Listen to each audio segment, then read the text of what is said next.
Imagine if the SEC started an investigation into this. Trump's poll numbers would shoot up again. Sure, experts say the company's initial valuation was absurdly high. But it's the small-time investors, the average Joes out there, who maybe aren't buying the stock just to support Trump, who are convinced, for whatever reason, that it was a good investment. They're the ones who could sort of get a raw deal. They might feel safe because Trump told them he's confident in it, or believe the plunge was nothing because Fox News played it down. Regardless, it could have a big impact on them. So there was just something about the left-wing media's joy in this that felt a little odd. I don't know. Joining us now, the veteran, the Peabody Award-winning journalist, Geraldo Rivera, who is also NewsNation's correspondent at large. Geraldo, what do you make of all this?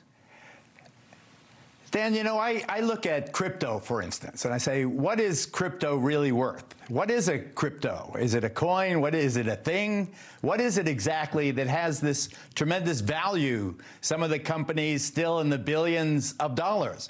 What's gold worth? I mean, really, it's worth whatever people want to pay for it. Now, in this case, it's pretty clear that there is an emotional component, that Trump supporters are in Jim Cramer at CNBC exactly right in making a campaign donation by another means and hoping, I'm sure, as I understand retail investors, hoping that they get out before the pyramid starts collapsing. I don't see anything morally wrong with it. If you go into it with your eyes open, know that the company is hugely overvalued by any objective terms, still, it is a statement. You've driven up to, even today, with everything that's been said, you mentioned that it's up almost $3.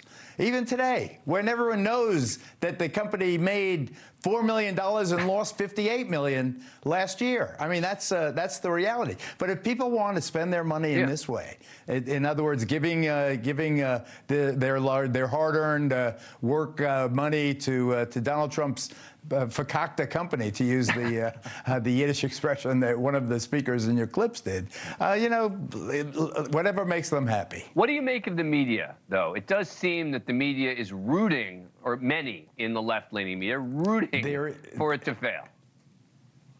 There is no doubt.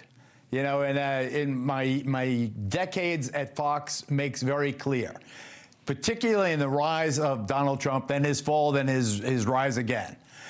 Some say resurrection, you know, on Easter.